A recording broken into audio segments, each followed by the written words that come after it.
36 வயசில் house wifi யார் ஃப்ரெஷராக இருக்க போகிறாங்க? எனக்கு சீரியஸாக சொல்கிறேன், எனக்கு இனிஷியலாக அதில் கான்ஃபிடென்ட்டே இல்லை மேம். கற்றுக்கோங்க, ஆனால் ஜாப் அப்படிங்கிறது டவுட்டு தான் மேம். ஏன்னா அவங்களுக்கு ஏஜ் வந்து ஒரு 36 இருந்துச்சு.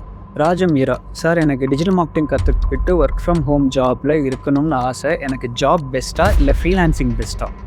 இது இண்டிவிஜுவலாக நான் உங்களை வந்துட்டு அனலைஸ் பண்ணால் தான் வந்துட்டு தெரியும் உங்களுக்கு எது பெஸ்ட்டாக இருக்கும் அப்படின்னு சொல்லிட்டு.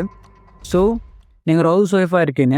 எனக்கு இந்த ஹவுஸ் ஒய்ஃப்ஸ் ரீசெண்டாக அந்த டிஜிட்டல் மார்க்கெட்டிங் வந்து கற்றுக்கிறதே எனக்கு ஒரு ஆச்சரியமான ஒரு விஷயமா இருந்துச்சு. இதுக்கு முன்னாடி நம்ம கோர்ஸில் வந்துட்டு பார்த்தீங்கன்னா ஃபஸ்ட்டு டைம் ஒரு ஹவுஸ் ஒய்ஃப் வந்துட்டு ப்ரோ நான் டிஜிட்டல் மார்க்கெட்டிங் கற்றுக்கணும், அதை பேஸ் பண்ணி நான் வந்துட்டு ஒர்க் ஃப்ரம் ஹோம் ஜாப் தேடணும் அப்படின்னு சொல்லிட்டு ஒருத்தவங்க அப்ரோச் பண்ணாங்க. எனக்கு சீரியஸாக சொல்கிறேன், எனக்கு இனிஷியலாக அதில் கான்ஃபிடென்ட்டே இல்லை மேம். கற்றுக்கோங்க, ஆனால் ஜாப் அப்படிங்கிறது டவுட்டு தான் மேம். ஏன்னா அவங்களுக்கு ஏஜ் வந்து ஒரு 36 இருந்துச்சு. 36 வயசில் ஹவுஸ் ஒய்ஃபை யார் ஃப்ரெஷராக இருக்க போகிறாங்க அப்படின்ற மாதிரி ஒரு கேள்விகள் எனக்குள்ளே இருந்துச்சு. ஆனால் அவங்க கோர்ஸ் படித்தாங்க, ரொம்ப சீரியஸாகவே படித்தாங்க. அவங்களும் செல்ஃபாக நிறைய விஷயங்கள் லேர்ன் பண்ணாங்க. பட் கோர்ஸ் ஜாயின் பண்ணது 6th மந்தில் அவங்களுக்கு ஒரு ஜாப் கிடச்சிச்சு சென்னையில் ஒரு 20,000 ருபீஸில். ஓகே, ஸ்கில் கற்றுக்கிறதுக்கு வயசு இது கிடையாது, அவங்க ஜாப் வாங்கிட்டாங்க. அதுக்கப்புறம் நம்மகிட்ட நிறைய ஹவுஸ் ஒய்ஃப்ஸ் வந்து படித்தாங்க. அதில் அகைன் யாரெல்லாம் வந்துட்டு ரெகுலராக வந்துட்டு அந்த கிளாஸஸ் அட்டன் பண்ணி கொஞ்சம் சீரியஸ்னஸாக இருக்காங்களோ அவங்க நினைக்கிற மாதிரி அவங்களோட கரியரை ஸ்டார்ட் பண்ணிடுறாங்க. இதில் படித்த எல்லாருமே முக்கால்வாசி பேர் பார்த்தீங்கன்னா ஒர்க் ஃப்ரம் ஹோம் ஜாப் தான் வந்துட்டு வாங்கியிருக்காங்க. ஒரே ஒருத்தர் மட்டும் தான் ஃப்ரீலான்சிங் பண்ணுறாங்க.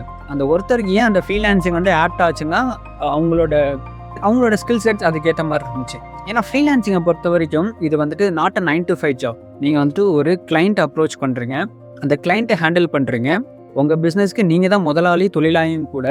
நீங்கள் பண்ண ஒர்க்குக்கு அவங்க காசு தருவாங்களா மாட்டாங்களா அப்படின்ற ஒரு விஷயத்தை அசஸ் பண்ணணும். நம்ம ஃப்ரீலான்சர் அப்படின்னு சொல்லிட்டு நம்மளை சில பேர் ஏளனமாக பார்க்குறதுக்கும் சில விஷயங்கள் நிறைய பேர் அந்த ஸ்மார்ட் பிஸ்னஸ் ஓனர்ஸ் அந்த மாதிரி பார்க்குறவங்களும் இருக்காங்க. அவங்கள நீங்கள் ஹேண்டில் பண்ணணும், பீப்புளை ஹேண்டில் பண்ணணும், அந்த பிஸ்னஸை ஹேண்டில் பண்ணணும். இன்னொன்று அவங்க எக்ஸ்பெக்ட் பண்ணுற எல்லா ஒர்க்கையும் நீங்கள் பண்ணணும். ஃப்ரீலான்சர்கிட்ட அவங்க என்ன எக்ஸ்பெக்ட் பண்ணுவாங்கன்னா அது ஒரு 8,000 ரூபாய்க்கு எனக்கு வீடியோவும் எடிட் பண்ணித்தா, எனக்கு கண்டென்ட் ஸ்கிரிப்டும் ரைட் பண்ணித்தா, எனக்கு ஆட்ஸும் ரன் பண்ணித்தா அப்படின்ற ஒரு விஷயத்த சொல்கிறதையும் தாண்டி எனக்கு பிஸ்னஸ் வரணும், லீட்ஸ் வரணும் அப்படின்ற ஒரு விஷயத்த எக்ஸ்பெக்ட் பண்ணுவாங்க. இது எல்லாமே உங்கள் ஒரு ஆள்னால மேனேஜ் பண்ண முடிஞ்சிச்சுன்னா டெஃபினட்டாக நீங்கள் எடுத்து பண்ணலாம். இல்லை ப்ரோ அப்படின்னா அகெயின் நான் என்ன சஜஸ்ட் பண்ணுவேன்னா உழைச்சி முடிச்சுட்டு work from home job try பண்ணுங்க. ஆல்சோ நிறைய ஹவுஸ் ஒய்ஃப்ஸ் இப்போ என்ன பண்ணுறாங்கன்னா அவங்களுக்கும் ஒரு ஸ்மால் பிஸ்னஸ் ஐடியாஸ் வச்சுக்கிறாங்க. இந்த வீட்டில் மொளாப்பொடி அரைச்சி ஆன்லைனில் விற்கிறது, இல்லாட்டி ஆரி டிசைன்ஸ் பண்ணி ஆன்லைனில் வந்துட்டு அந்த சர்வீசஸை ப்ரொவைட் பண்ணுறது.